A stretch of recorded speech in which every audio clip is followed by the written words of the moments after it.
So Ruby's a marketing and communications consultant at Digital Affair. Yeah.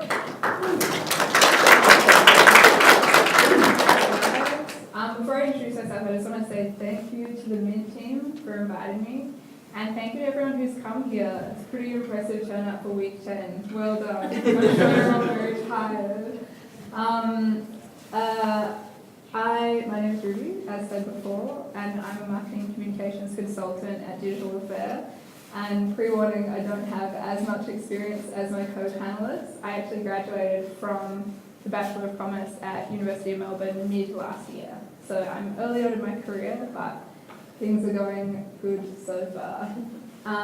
So I guess when I was sort of finishing up my degree, I didn't really know what I wanted to do. And I knew that I wanted to work in strategy. I knew I wanted to work with a variety of different companies, different clients, and I wanted to work externally. But going to all of those networking events and talking to all of those recruiters and executives, I was starting to feel the heat in terms of figuring out what I was actually going to do after university. So all of that sort of resulted in me just applying for every student enrichment program I possibly could. And my career kind of kicked off with the career mentoring program, which, if you haven't heard of it, is a program where you're assigned with a mentor. Luckily, I was assigned with Tim Mundy, who is the founder of Digital Affair. If you want to flick to the next slide. This is him and me drinking beers and eating Uber Eats. It's a very sort of casual office, but we do, we're a small company with big clients, I guess we say. Digital Affair is an employer branding consultancy. So before I kind of explain what that is, can I get a raise of hands? Who's heard of employer branding? Katrina? Yes? Yes? Yep. Okay, so a couple of you. Basically, our function sits in between HR and marketing. So you always hear about a company's consumer brand. For example, you would buy a ticket on a Qantas flight because you know you're going to be comfortable, you know you're going to be paying a little bit more, but you know you're going to get good service and the food is going to be surprisingly good. But why would you work for Qantas? Do they have a particular benefit that you enjoy? Do they pay more? Do they offer learning and development opportunities or flexibility if you want to study part-time, whatever it is, if you're a mum or a dad? So basically, our job is to market that employer brand. So it's sort of like marketing the HR function, if that makes sense. So within that, I'm a marketing communications consultant. I kind of work on the front line with clients. So day to day, I am in contact with clients throughout the day. I produce a lot of blog content, which is a learning curve for me because I actually didn't study marketing at school. I studied accounting and management. So it's been a huge learning experience. I've also started product managing the development of a new product that we're making and working on building that website, building the messaging, working a bit with UX designers, web developers, things like that. So that's been really fun. Usually we start off our contact with clients by developing employment value propositions. So that's basically, what can we offer you? What value do we offer you as a potential candidate or as a current employee? So I work on developing those. That involves a lot of external research and a lot of internal research, or primary research. Surveying, interviewing, focus groups, things like that. We then take that big document that has all of our values and our offerings and our tone of voice, and then we activate it through social media, through website content, etc. So I started a year and a half ago at Digital Affair, and these are all the clients that I've been working with. I worked on Lion's employment value proposition. Lion, if you haven't heard of them, they're a parent company, but they own all of your favourite beers. Sophie, for example, Little Creatures. I'm currently in the process of developing Uber's employment value proposition, which has been great. We get to be in contact with the guys over at the Singapore office and the San Francisco office, and they're running at 1 million miles an hour, and there's a lot to learn from those guys. We recently partnered with Facebook Workplace, which is their new product for, it's like very self-explanatory, it's Facebook for Workplace. So we're currently implementing people onto that platform, and that's been great working with them as well. And a range of other clients too. It's been very fast-paced. It's been a huge learning curve. As I said, I didn't study marketing, so what I'm sort of starting to learn is that you have to teach yourself how to use new applications, like what's the latest in tech, what's going on with your clients and their competitors. Every day you're learning something new, which I wouldn't have it any other way. So yeah, that's me. Thank you for coming.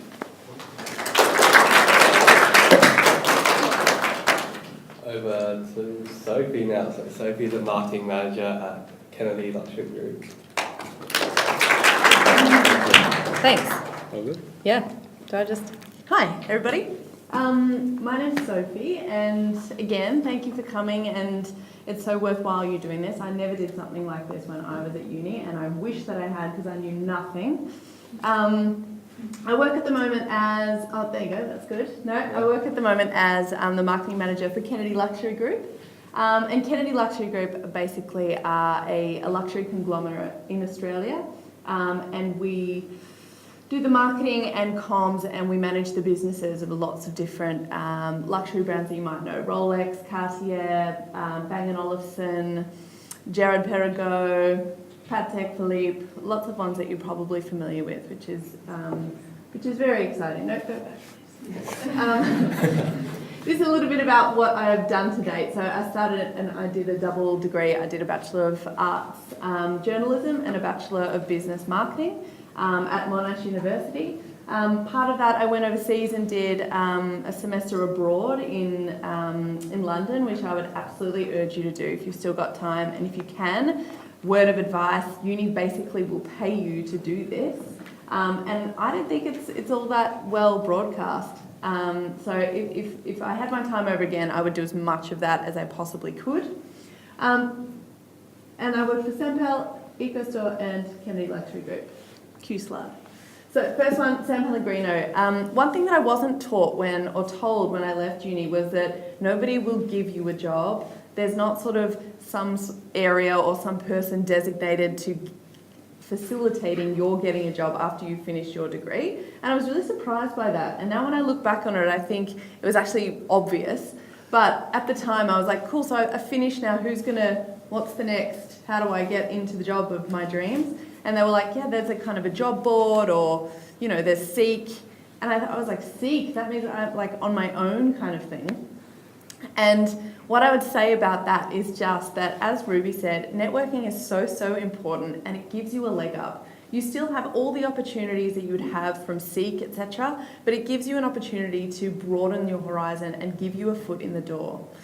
And while I'm on foot in the door, I'll say to you that I think one of the things that someone said to me, which I think was the wrong advice, was just get a foot in the door. Just step in the door, get whatever job you can, and then you can leverage that to get somewhere else. And I would say to you that that's probably not the experience that I've had. And the reason being is that I think that instead of getting your foot in the door, get your foot in a door that you think will lead you to another door. And what I mean by that is, it's been my experience that when you're looking for your next job, then your future employers will want to know what you did in your previous job and how your skills transfer. And it is so much easier if you can align them as best you can to the things that you're actually interested in. So it doesn't mean that you need to step into the job of your dreams, or that you even necessarily need to know what that looks like, but just to make sure that the company that will employ you for the first time is something that you can see yourself doing longer term, or that you could potentially apply to something else that might be interesting. For example, when I took the job with San Pellegrino, it took me so long to find a job that I was actually interested in doing. I had no experience, no one was kind of handing me a job, and I really wanted to do something that I was really interested in doing. So I'd spent all this time studying, and I'd been waiting for this moment for so long, and I was so keen and interested to do something that I wanted to do. And I just simply wasn't ready to settle for something that I was like, oh, it's so boring, but at least it's a foot in the door. And that is the single best decision that I think that I've made. And moving to Sampel was a career move, I guess, that I didn't realise at the time. But beverages, it's luxury, it's international. It allows you to go into lots of different types of industries. Like you can apply the skills from San Pellegrino to the likes of the spirits industry or the wine industry, other beverage industries. You could go into supermarket brands because it's marketed there. You could go into luxury brands, which is what I've done now, because those San Pellegrino is perceived to be a luxury brand. There are so many opportunities that I probably didn't realise now that I would probably pass on as part of that advice. With San Pellegrino, I was lucky enough to work in Singapore as well, and I went and did that for a little while for a maternity cover. And I would highly recommend, if anyone ever says to you, do you want to go work in a random other country, just say yes. I didn't know what I was getting myself into, and it was the craziest sort of decision that I feel that I've made, and also one of the things that has made people look at my CV when I've been applying for other jobs following on from that. Thank you. Then I worked for EcoStore, and EcoStore is a New Zealand company that you might not be so familiar with, but they do a whole range of different consumer goods, from baby care to home care to personal care, shampoos and conditioners and whatnot. And the difference between EcoStore and San Pellegrino was really that EcoStore people don't know in Australia, and so it was really about building a brand. San Pellegrino, you're hard pressed to find someone in Australia who doesn't recognise that brand.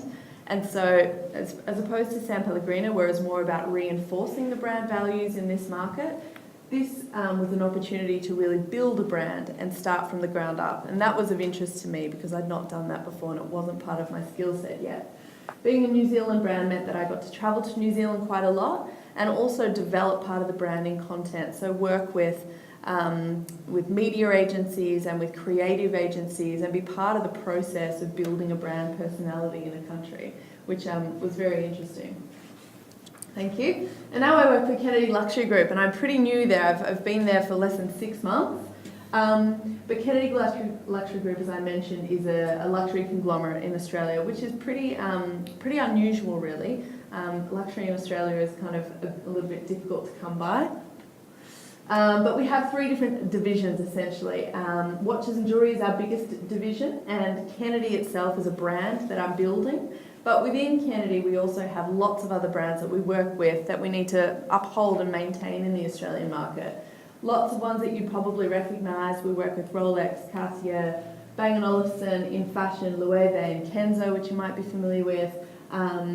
So it's a very varied job and across lots of different types of brands, which is both a challenge and a blessing to be able to work on such variety. So I thought I'd just quickly demonstrate what my role looks like from a day-to-day sort of perspective, because marketing management seems so broad, and when you're studying marketing especially, it's very difficult to foresee or to visualise what that actual role might look like one day if you're doing it. And I think that probably the advice that I'd give that I have found is that you probably don't know what you want to do until you're doing it in a lot of cases. And so taking on board roles that allow you to exposure to lots of different areas of marketing or the function that you're interested in really helps you to be like, actually, I like communication because I'm really good at writing this, and I didn't realise that I'm actually better at that than some other people. Or, really enjoyed this reporting and the data analytics that came with that. Maybe I should move into something more similar. So I think don't be so hard on yourself, as Ruby said. It's impossible really to visualise what your end career goal should be at this point. And it's really just about guessing and checking and looking at job descriptions and thinking, yeah, actually I think that I would quite like to do that or have a go. So it covers lots of different things. Media planning, and that's all the above the line kind of stuff. So we've got print media and out-of-home media, digital media, social media. We've got brand campaigning, and sometimes that means planning how you will execute a campaign in market, or it means literally being at a photo shoot telling a model to move her hand slightly to the left. Thank you. Signature partnerships, events and sponsorships is a huge part of what I do. It's not a big part of every marketing management role, but it just depends who you're working with and what kind of company and what their marketing strategy is. A good thing to think about and to talk to people about when you're interviewing for a role. What's their marketing strategy look like? What channels do they execute through? And that will give you a sense of what your role might entail and what jobs you might be doing from a day-to-day perspective. I'm very lucky to be looking after a couple of these big signature partnerships, which you're probably familiar with from a being in the world perspective. The Victorian Racing Club, the VRC, which is the Spring Racing Carnival in Melbourne. The Australian Formula One Grand Prix, which is a really big deal. And Artball WA, which you might not know. But these are just all cultural events that Kennedy Luxury Group and Kennedy brand are big parts of, and that takes up a lot of my time. Yeah, that's me. Feel free to contact me if you would like to. But essentially, marketing is so cool, but it's very hard to say that it's the job for anyone specifically because it is just so broad. One marketing manager role and the other marketing manager role might be two completely different days. So think about the industry that you're wanting to go into, or industries that interest you or that you feel have pathways that could open up for you, and select who you want to work for based on those things, I think. Or Relab Studios.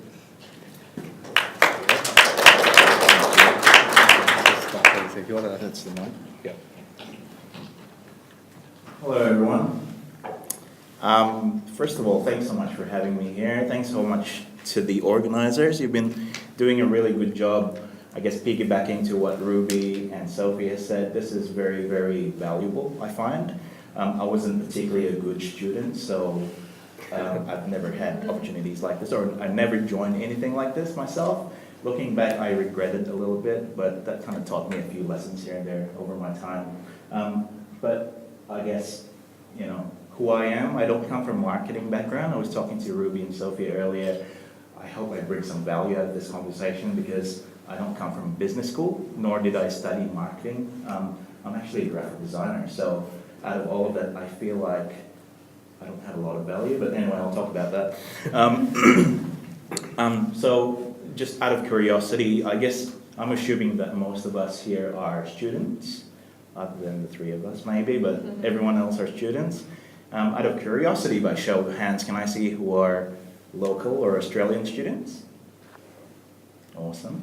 Any international ones? Cool. So I was a student, an international student. So I've been in Australia for, someone asked me about this, Hawk, did you, yeah? So I've been in Australia for about, I think 12 years now.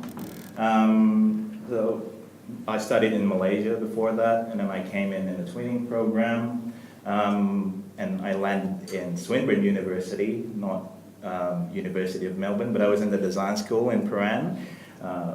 It's no longer there now because they're building Prahran High School. But anyway, I was there. And so about 10 years ago, I graduated. And that was, I don't know if you can see it, but that picture of me over there was me with the long hair.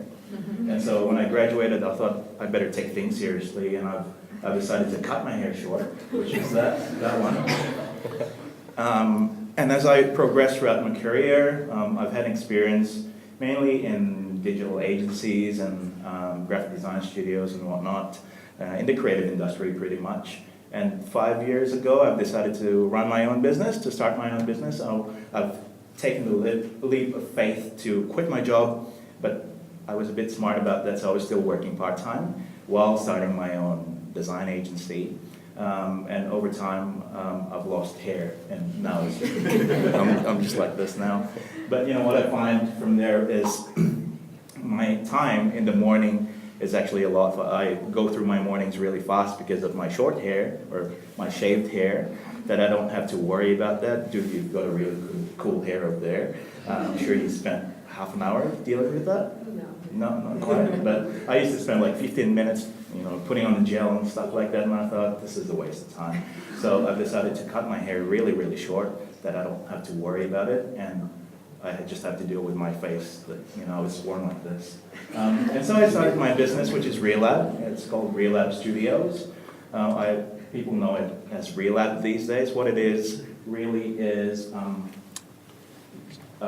just the next slide. So we're a digital design agency, basically graphic design, but 90% of our work is in digital. So we help brands throughout Australia My clientele are mainly people like Sophie, marketing managers, for most of the businesses that we deal with, but for the smaller businesses, we tend to deal with the owners themselves or the directors. So the way I'd like to talk about Relab is we're a customer-centric digital agency, or digital design agency specifically, aspiring for the best user experience, but the way we do it is through data-led solutions. So I guess design, we spoke about this real quick, Ruby, but design is, just a beautiful thing, and there's so much purpose in it, and it can do so much wonders, really, when you apply data science around it. So the way we do it is, integrating analytics and historical data and the technology side of things as well, that the design doesn't come out just as a beautiful aesthetic things, but it has a purpose and it drives conversions and sales and whatnot. Okay? So how do we do it? Is we tend to form partnerships with our customers, because I find throughout the 5 years running the business, when I was just starting, we were just doing random things really just to pay the bills, but over time you gain trust and you gain opportunities and stuff like that, that we get the opportunity to work with bigger brands and bigger companies that has the resources for it and has the appetite for good quality work as well. That it allows us to spend more time in research and integrate a lot of the studies that we do ourselves internally. But I guess I like to say that we're a technically able design team, and what it does is, I guess we integrate a lot of, not media. So to me, digital is just a platform. We happen to be living in the digital world. If there's VR, voice, web, email, social, eventually if you look at it from a brand perspective in a holistic way, they're all combined and they're all one thing anyway. So that's how we do things mainly. So the customers that we've worked with, I've been very lucky, I guess, in the past 5 years that I've formed really good connections in my network. So we've worked with government agencies. I'd say 60 to 70% of our businesses are coming from retail at the moment. So we work with brands like Politics. Jumbuck is the largest wool provider in Australia. Radical Yes and 124 Shoes are smaller brands, smaller retail brands, but we work with larger ones as well, like Reese. Reese Group is plumbing, bathroom, kitchen. You might see their logos here and there. Actual is part of Reese Group. Radio Rentals is the biggest South Australian, I guess, JB Hi-Fi, if you know what it is. Nova Entertainment, the radio company. So under Nova Entertainment, there's Smooth FM, there's Nova FM, there's Live FM as well. In education background, you guys might know what IDP education is. And then we've been lucky to have worked with Monash at MIT. Now don't worry, I'm trying to get the University of Melbourne's logo up there. And some hospitality brands as well, like Seasons Partner Hotel Group. And a couple of property developers, being in Melbourne, right? Property developers, they're everywhere. Yep. So I thought, just to quickly, I won't get too technical, but the things that we do and what it ends up looking like are mainly things like that. So that's a web application that we did for IDP Education, for the International Student Recruitment Program. That's one of the recent projects that's just launched for Reese Group, which is reese.com.au, but not the whole website. We're doing it in a different stage. This is for a user experience review and design and implementation for a simple one-step checkout coming from 3 to 1, so make it really, really simple and fast. Some digital advertising campaigns. So these are actually a lot more simple type of work, but the breadth of brands that we work with are quite spectacular. Radio Rentals was that retailer that I was talking about in South Australia. So this was a really complex project because they combine rental as well as normal e-commerce checkout. But anyway, to cut it short, it was quite complex and it drives me crazy. Anyway, Politics, we were pretty much the sole agency for Politics, so we do everything for them when it comes to design and digital. But what we did in this particular example is an overhaul of their website, and rather than me talking, I happen to have a video about it. a simple case study about politics, because I think that will explain how we do things really quickly. Is that a video? Yeah.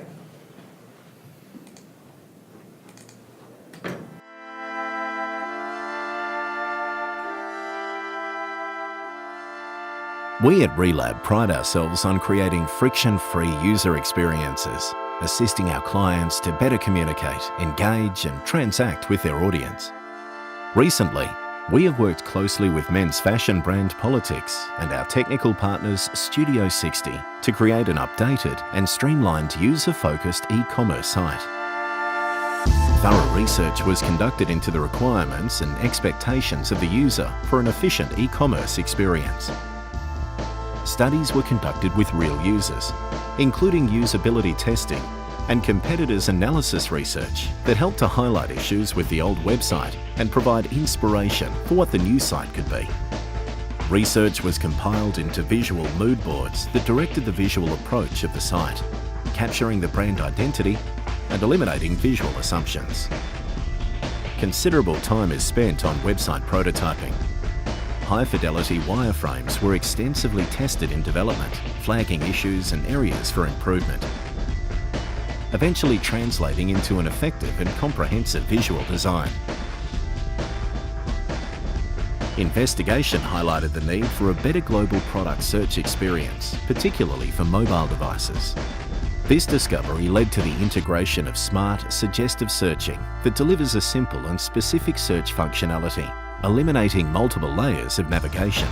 Users can browse products easily, filtering through colours and prices.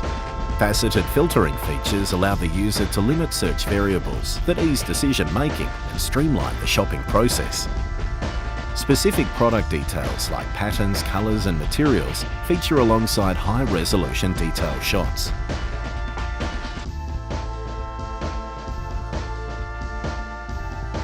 Smart suggestive selling allows customers to make informed decisions, pairing complementary items for perfect styling. Adding to cart provides a clear visual response, prompting the user through a quick and straightforward 3-step checkout.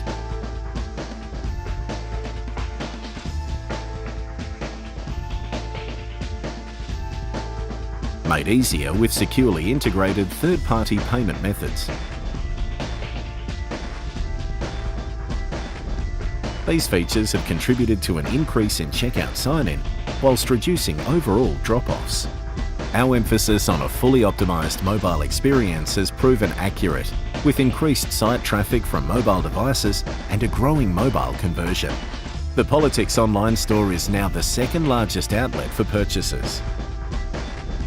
Our partnership with Politics continues to grow, enhancing the website together to maintain a customer-focused shopping experience and improve the brand's digital footprint. Relab actively supports Politics' product launches and campaigns. The Player digital catalogue epitomises these initiatives, with pages tailored for specific campaigns that complement the product and enhance the brand's image as not only a leader in the Australian fashion scene, but as a burgeoning men's fashion brand in the global marketplace.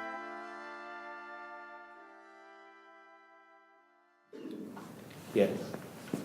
So I guess that explains quickly on how we do things and the results and I guess the value that we bring into a certain business. But if we go to the next slide, so yeah, online sales is one thing that is very important, other than the conversion rates and stuff like that. But what we were really proud of was the online website for Politics. That particular case study wasn't even in the radar in their shopping network, in their store network. But after the launch of the website, within a year's time, they've become the second largest outlet across all of the brand. And then, we invest a lot. We investigate a lot, and we put a lot of time in mobile research and stuff like that, which proves to be right. And yeah, so we'll skip the slide because it's a bit boring. I guess the other thing that explains how we do things and what we are is the testimonials from our customers themselves as well. So linking to that same project, Lewis from Politics is the head of digital things so I guess Politics is a business defined by agility. I always tell my team that delivering quality is very important, and I think that's the reason why here. But I guess if you put the component of speed in there, then it becomes so important, and it becomes so unique. So I guess at Relab, what we try to do is combining speed as well as quality, which makes it very difficult oftentimes. Reggie from IDP Education talks about the importance of addressing issues and risks, which I take pride on. I think it's very important to be able to bring that up front. And just the last one, Karina talks about relationships, and I'm a big believer in relationships, and that's why I think being customer-centric is at the bottom of everything that we do. So what do I do these days? Funny enough, we do have a video blog, and that's mainly me talking. But if you search for Relab Studios in YouTube, you'll definitely find my face somewhere. So the things that I talk about are mainly about, running a design business and stuff like that. I started by myself. We're 5 years ago, and we're a team of 11, so I have a lot of stories to tell. We do have an Instagram, but we're not very active in it, unfortunately. I'm very. One of my New Year's resolution is to give back to the community that I can touch very easily, which is Indonesian, by the way. So the Indonesian community, the Indonesian design community, I feel like there's a gap in there. So Spectrum podcast, I do have a podcast as well. It comes out once every 2 weeks. So we're quite active in that. What I do is I invite other successful Indonesian creative people to talk about their experience. And I write a blog as well, once a month. So I'm quite active since January, hoping to stay consistent that way. So far, I've been consistent, so I'm pretty proud of it. And if you wanted to reach out to me, it's just alvin@relab.com.au. And that's it. Thanks, guys. Just get our panelists to jump up on. Cool. So I guess I'll start off by asking, what's a typical day in your role? My day-to-day changes so much, and I don't know if that's typical of working for a startup or if that's just what the industry is like. Usually I will get into work and check my emails. I'll also check our company's workplace page as well, because we get a lot of communications through there. I'll then typically go on to create content for the morning, so usually that's blogs or social media posts as well. And then from there on, it varies so much. Often I'll spend a couple of hours a day working on product development for a product that we have created, the brand scale, which it measures your employment brand and puts a number to that, and then scales you against other companies and competitors.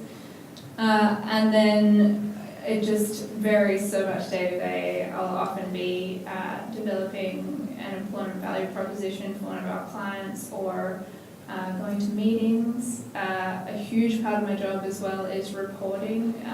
As Alvin said before, it's so important to utilize data science and analytics. So every month we report with all of our clients on how their employer brand is going online and what they can improve on. So it's sort of a mixed bag for me. It's not very structured, but I like it that way. Sorry. I'm just wondering if it's, can I just talk like this? Is that normal? Can everyone hear me? So my day, as Ruby said, it's never the same, and that's what's so good about marketing. I think is that you never really have days that are the same if you're lucky enough. My day always starts with coffee, because otherwise nothing will become of the day at all. And then most of the time, to be honest, I'm in meetings. My day is very meeting heavy. I think part of the management role is that you are often coordinating other people to do things, which is very fortunate for me sometimes, but also makes it a bit of a juggle, because when you're in meetings all day, it means you have to fit in time to do some work yourself, and often that means that it's outside of hours, or might be on the couch at home with a wine next to me or something like that. But yeah, I think most of the time just meeting lots of different partners, working with so many brands means we need to touch base a lot of the time. And also that relationship thing. It's always, I think, part of marketing management is that you need to manage people, and part of that is having good relationships with people, and it works a lot better and it's much easier for you if you like the people that you work with and you get along and you have those strong relationships. So just making sure that all of those tick along and that all of our projects are are in check. Do we continue using this? Is that Up to you. okay? I have a 2-year-old, so my day starts with the 2-year-old, I think. He wakes up randomly, whether like, I don't know, it could be 5 o'clock, 6, 7 or whatever. So usually it starts with that. I make sure that I make coffee for my wife and that everything's ready for childcare and all that. Then I will shoot to the office probably around 8 o'clock from home. Once I reach the office, I get coffee like you. I go with some of my team. We're in Paran, so we're lucky and blessed with lots of coffee shops around there. But I guess, in all seriousness, it starts with catching up with my managers. So whether it's the departments or the projects. So we, in our world, we do stand-ups, which means it's a 15-minute catch-ups on specific projects. We go through, what was meant to be done yesterday, why was it not done, how do we make sure that it's done today. So we set goals, I guess. We set goals for the day. And once that's all done, I go to my emails and make sure, being an owner of the business, there's a lot of fire to put off. So I make sure that there's nothing that's major in terms of, for me to deal with. If there is, then I'll have to deal with that. Other than that, and like you, I guess, most of the days will be in meetings, just planning for things or figuring out things that went wrong. Most of the time, I guess, is dealing with the failures. There's a lot of that. That's in reality, it's true. Yeah. So I guess on that bit with failures, I was asked, I guess, what were some major, setbacks or maybe mistakes that you made earlier on in your careers, and what sort of lessons did you learn from that, and what advice would you have for people against facing? That's an interesting question. Straight away, I went to all of the times that I've physically fallen over, which is a lot. But a big failure, I guess. I'm all about failures. I do it all the time, and I've kind of gotten used to it. And I think it's just such a big part of learning for everyone, but for me as well. When I first started sort of going to networking events at university, I had no idea what I wanted to do. So I kind of came into conversations, and of course you get asked pretty much straight away by whoever you're talking to, what do you want to do, what are you passionate about, and I sort of made the mistake of maybe not finding out soon enough. But as Sophie said, it's so hard because someone would come to me and say, I want to be an auditor, that's what I'm passionate about. And I'd be like, do you know what an auditor does day to day? And they'd sort of be like, no, but it's the easiest way you can get into KPMG. So it's kind of tricky in that sense. I don't think you really know a role until you're in it. And that was what I was operating off. So, but it was probably, in a sense, a mistake that I didn't know earlier on, at least what industry or what area I wanted to be in, which I'm working on now. I have a very specific example because one time I made a monumental error and it has rocked my world ever since. Now I'm just so diligent with my proofreading. And the error was that we were running a national campaign through BP, the petrol stations, and it was for San Pellegrino. It was the first time we've ever done anything like this with them, and I was solely responsible for organising a consumer competition where people had to SMS their details through to win something. Anyway, it turned out that somehow through 4,000 iterations of the same artwork, the final artwork that was printed that went out to all the stores and went up on all the windows in all of the BPs in all of Australia had the wrong phone number on it by 1 digit. and I nearly peed my pants. It was that scary. And the moral of that story is really that A, get other people to proofread, and not because it means you don't make a mistake, it means that you have other people to blame when things go wrong. And we managed to fix it, and it wasn't a complete disaster, but it really scared me so much that now I am the most finical proofreader and double checker and copy precision person that you could ever find. Oh God, failures. I've had lots of very similar ones, like that particular one that you mentioned. However, like if I was to think of one thing that is kind of a big picture thing, I think earlier on I failed to leave my ego outside of the door. I don't know if it's a creative thing, but you know, I always thought my designs are great, and like, why does that client don't get what I'm trying to do and stuff like that? That looked completely shit, and my one was really, really good. So I used to think like that, I guess, earlier on, and over time, I guess I've learned that it's not about me, and it's about being in the industry. It's really about your customers and, you know, the end user and all of that, that really I should have left my ego outside of the door earlier on, which I think could probably spend my time a little bit more worthwhile on more important things, rather than contemplating with my own ego. That's probably the main thing. I actually have a really good failure that I've just remembered, and it's a failure that I didn't bring it up. But I was running a campaign for a client who is like an international consulting firm, and the campaign was to attract grads to apply for their graduate program, and it was going out on Facebook and LinkedIn and Instagram. And what I didn't realize is that you have to untick a box for it not to go on Tinder. So, yeah, so the client actually contacted us, and he was like, oh, a friend of mine was on Tinder and saw this ad for our graduate program, can you take it down? Yeah, really, really embarrassing. But at the same time, you know, it definitely wasn't a friend, it was definitely the guy, he was definitely on Tinder. So it was kind of like equally awkward. But yeah, that was a pretty bad one. I guess you're still quite early on in your career, but for Alvin and Sophie, when you're kind of looking for maybe an intern or a junior assistant, that type of role, what kind of things are you looking for when you're hiring, if you sort of think What do I look for?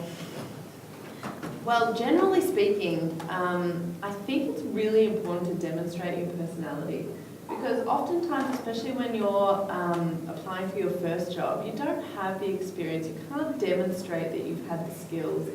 All of those things are not so applicable as they are later down the track. What is applicable is your enthusiasm and your willingness to learn and your zest for life and all of that kind of stuff. What people are really looking for is how well you can fit within their team, whether or not they want to work with you. So being likable and asking them questions and smiling and looking interested, it sounds really obvious, but it doesn't always happen. And so just be aware of how you're coming across. And I think probably the reason that I got my first job is probably because my boss liked me. Because I had nothing else really to show for it at that point except a degree, and everybody has a degree, you know, at that stage. So yeah, I would just say try to be friendly and interested and likable beyond really skilled in any way. I couldn't agree more to that. I mean, that is probably what I would look for.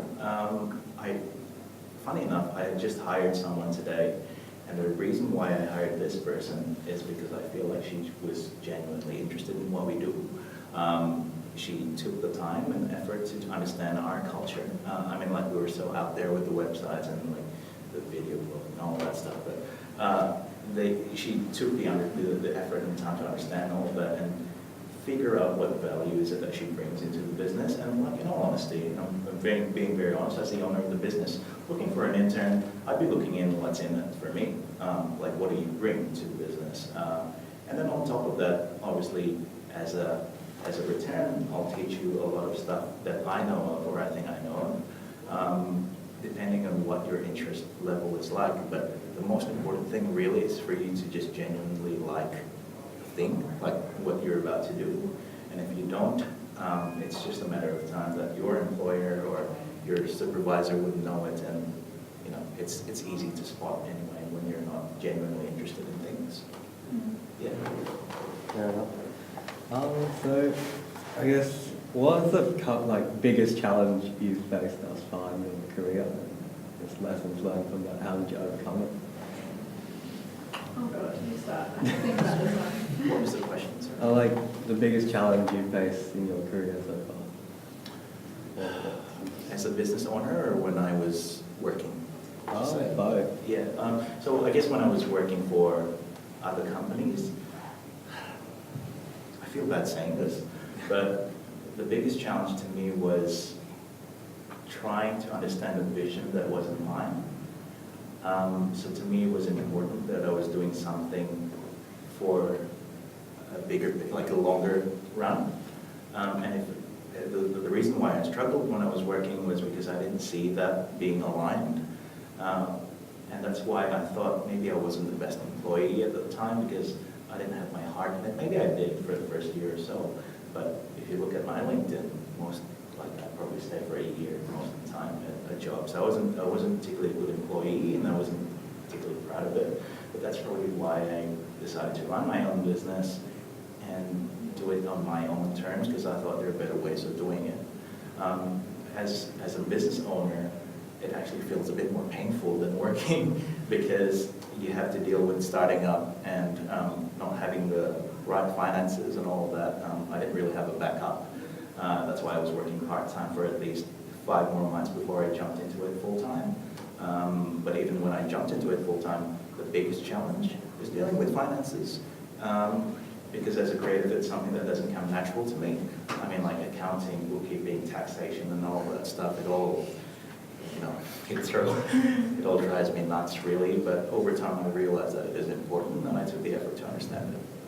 Yeah.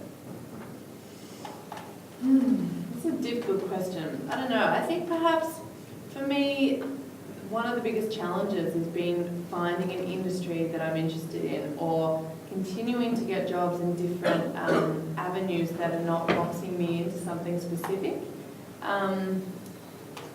For example, if I'd started with San Pellegrino and then I'd worked for, say, Kraft Heinz or one of those big kind of food companies, then I think that I would have run the risk of being seen to be a supermarket brand marketer. And the reason that I say that is because it is quite a different skill set to work for someone like,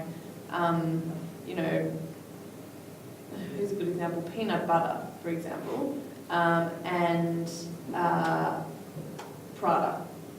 And the reason that is because when you're in a supermarket, there's a lot of different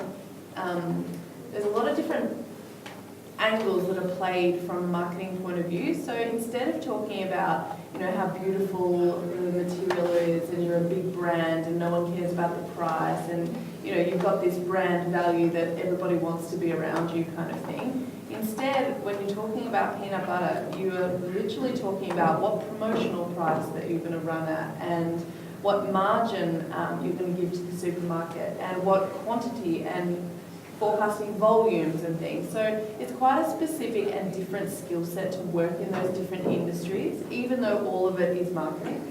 And so I was quite careful to think about what side of marketing that I was interested in and not just go for, after I finished with San Pellegrino, not just go for another company that was interested in me because they were interested.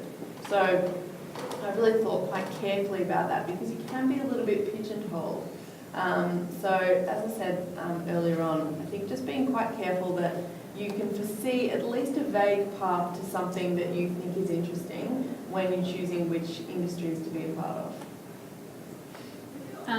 My biggest challenge, which I'm still sort of working on and struggling with, is time management. From the perspective of someone who's just started out, I came into digital affair and my boss was like, here's everything that we're doing and you pick what you work on. We're not going to ask you to work on stuff. So it was like a kid in a candy store, and I have this like insatiable curiosity, and it means that I want to learn everything and do everything. And so just sort of making sure that you're not overdoing it. Like, speaking of interns, I when I was interning, and still now, I'm the first one in the office and I'm the last one out. And just sort of making sure you're sort of keeping track of that, because you don't want to be burning yourself out. I'm sort of such a yes person, and so my boss would say, we need to look at Uber's entrance into Japan, and I would be like, yep, I got this, I'll do that, and then just whatever comes up, I'll be like, yep, I'm doing that, no worries. And it comes to be that I have this huge to-do list, which I'm currently tracking in a spreadsheet, but hoping to move to Asana. So it's just like making sure that you are working to your scope, making sure you don't take too much on, is an ongoing challenge for me. So I guess I'm studying data science, so I'm quite interested in data, and I recognise that, the trend nowadays is any decision you make has to be backed by data. I guess I wanted to learn, how you guys in your roles are using data. Yep.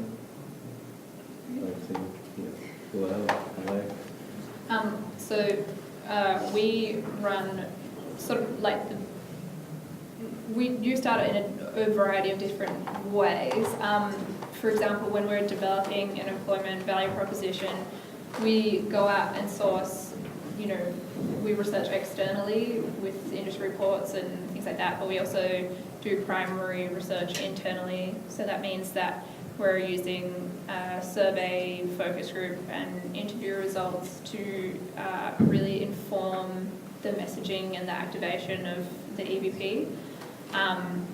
What I'm probably more so involved in is we track how our clients' employment brands are performing month to month. So that means that we're checking social media performance, it means that we're checking website performance on their careers site as well, and then making recommendations, and we try to be very data driven with that. So that's checking things like impressions and engagement, what content is working, what isn't, and then informing the following month's content with those insights. With marketing and marketing management, you're always expected to report on your results. So every time you spend money, you need to justify why you spent the money. And a very good way to do that is with data. We use data to understand who our customer are and what their media buying patterns and behaviours are. We use digital data to track our customer behaviour and try to work within that a little bit better.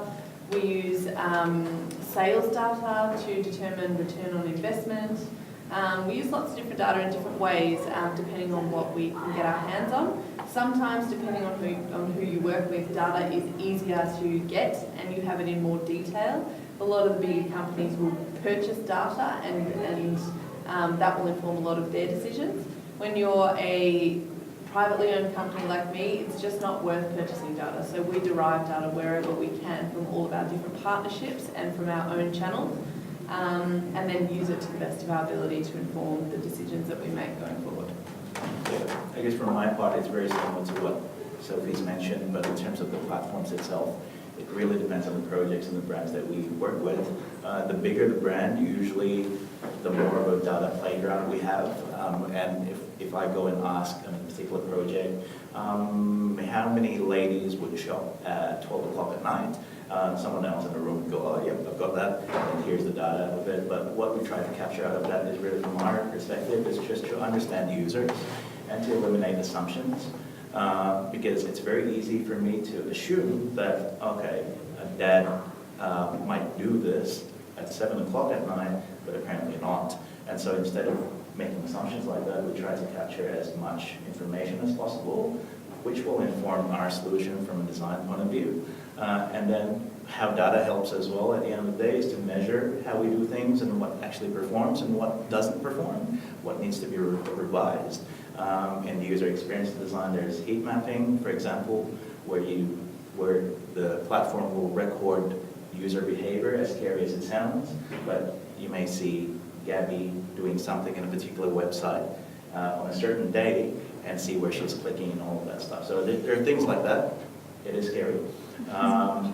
But that actually informs us on, an example would be, this page is way too long for what it is. 90% of the viewers are not diving to 3/4 of the page, so why even have that? That kind of stuff. Alright. I think we'll just open questions up to the audience. So I have a question. This is my name is Z, part of MINT. My question is mostly for Sophie and also Alvin, more from a career management perspective in the marketing industry.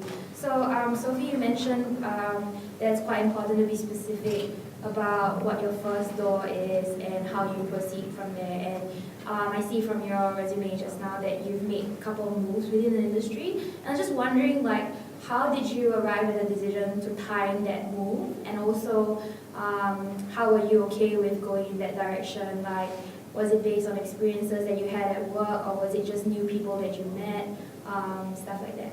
And also, I guess for Alvin, more of why did you move from working for people to starting your own business?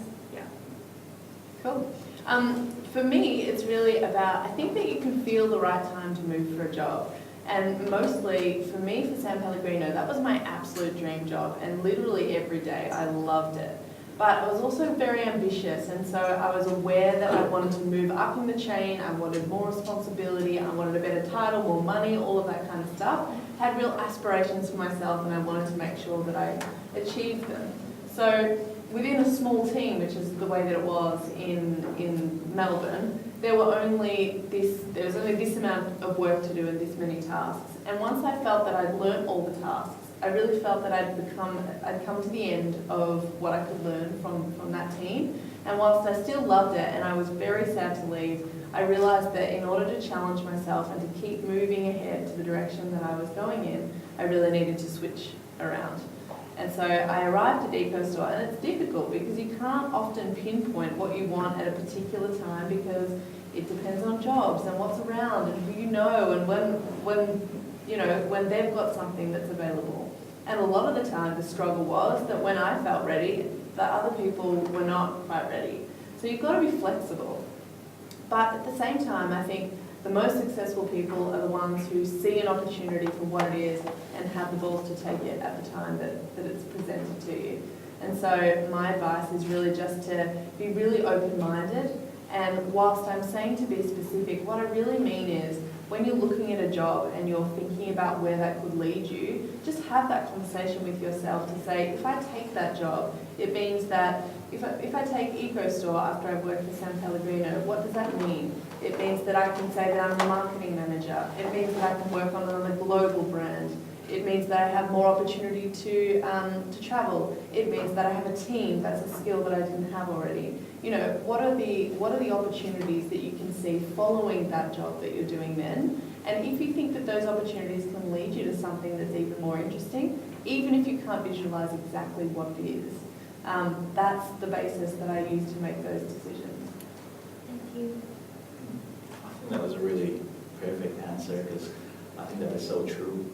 I guess a little bit on that from my own perspective, one of the, not failures, but one of the things that if I look back now and reviewed myself probably 10 years ago, I didn't have the patience.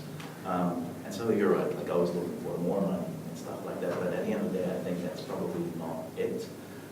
Then I realized that it's more about what I wanted to do in the long term, and that's when I guess I reviewed myself and thought, what is it exactly that I'm doing? What I'm doing at the time, does that align with what I wanted to do in the future?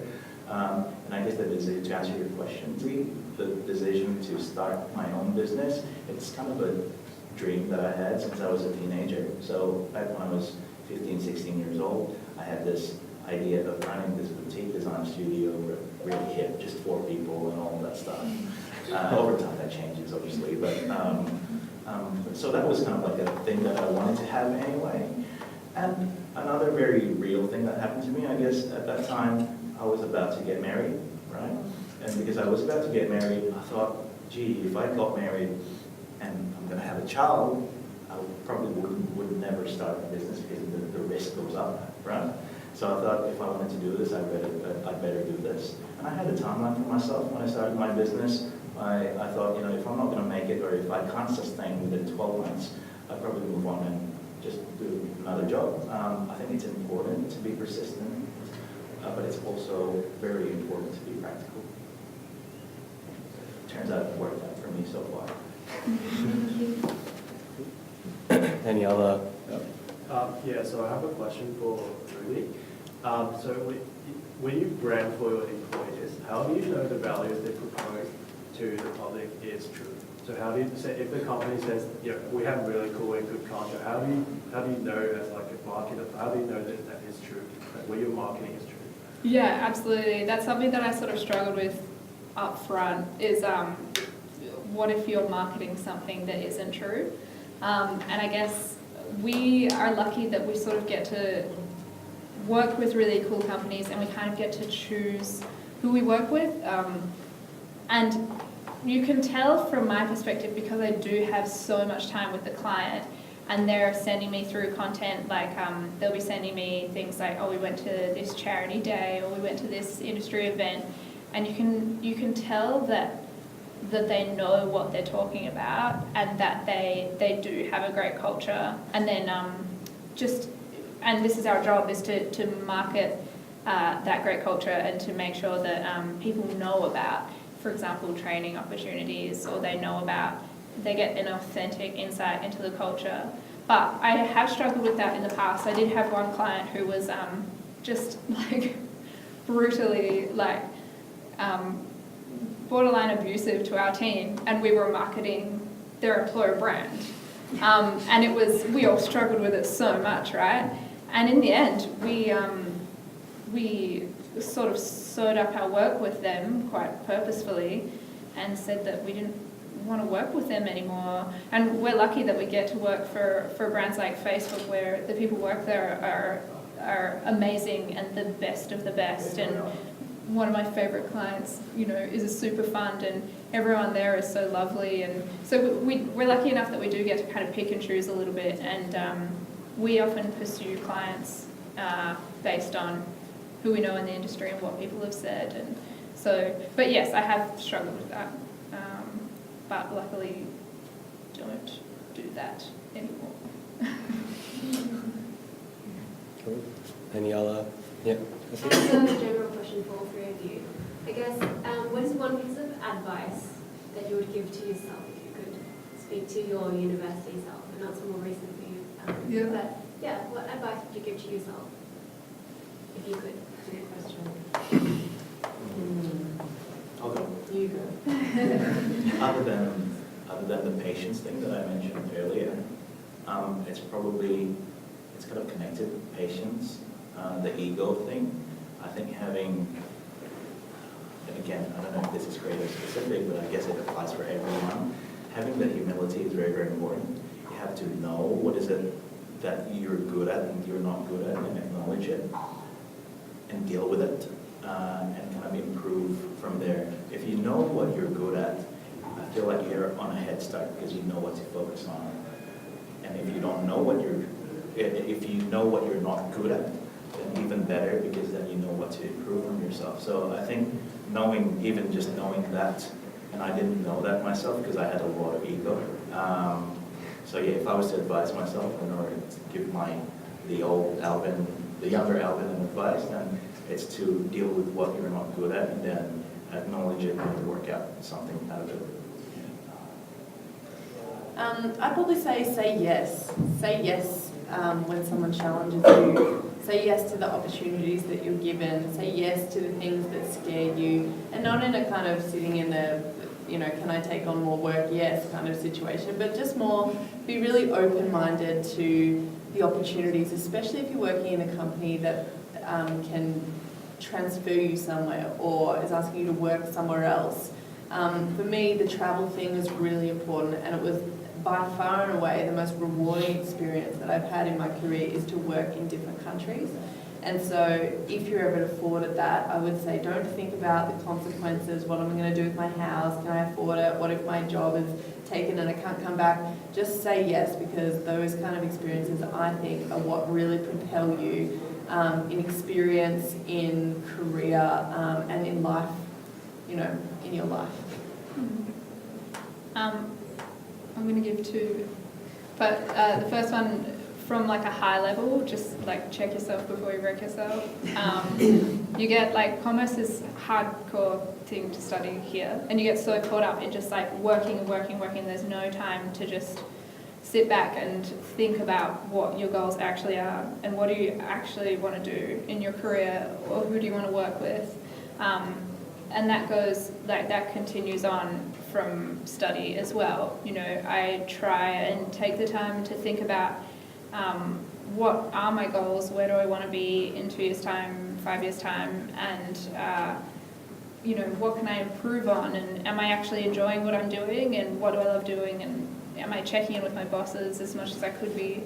So definitely that, but also more specifically, when you are studying, do the student enrichment programs. Like, I didn't at all. Like, I went to events like this and I was somewhat on the pulse, but in my second year I did the career mentoring program, and that just like exploded everything from there. I was lucky enough to get on the committee for that, where I made good friends with the people that actually worked at the university and ran those programs, and they backed me for the rest of my degree.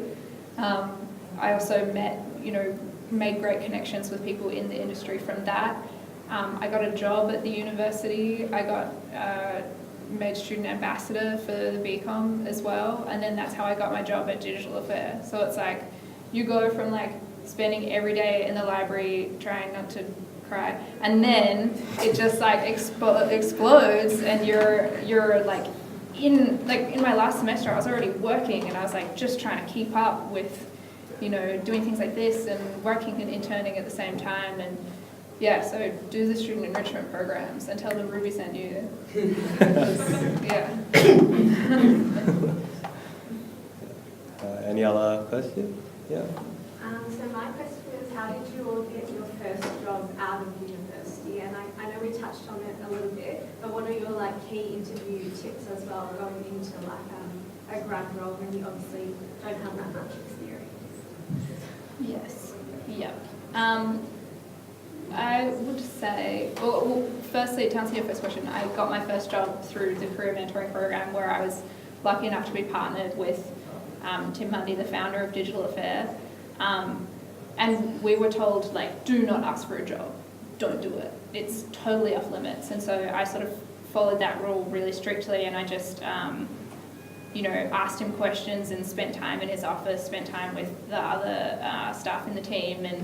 And at the end of that year of mentoring, we were sort of having coffee, and he was like, well, if you worked for us, you'd probably be doing blah, blah, blah, blah. And yeah, if you worked at Digital Affair, and I was just like, FYI, I'd love to work for you. We were told not to ask, but is it okay? Can I do an internship with you? And it just sort of like went from there. In terms of the interview tips, I didn't, there wasn't really a need for me to apply for many grad programs, because I had a job set up that I loved before I graduated. But I have been to a lot of networking events, and I would say just treat those people, those executives and partners and recruiters, like they're people, because they make mistakes too, and they were where you were. And I think it can be really easy and understandably easy to sort of freak out and shut down and be quite robotic with them and get really intimidated. But I think they really appreciate it when you're just like, do you have a dog? What are your hobbies? Some do not, and that's how I kind of figured out who I did and didn't want to work for, because I can't, I'm really bad at putting on that face that's not real. Like, I just speak to like this to all of my clients and people I work with, so it was the people that loved that and accepted that I wanted to work for. I hope that answers your question. Yeah. I got my first job off Seek. So yeah, back to where I was like, who's going to give me, how do I get a job? What's Seek? Like what the?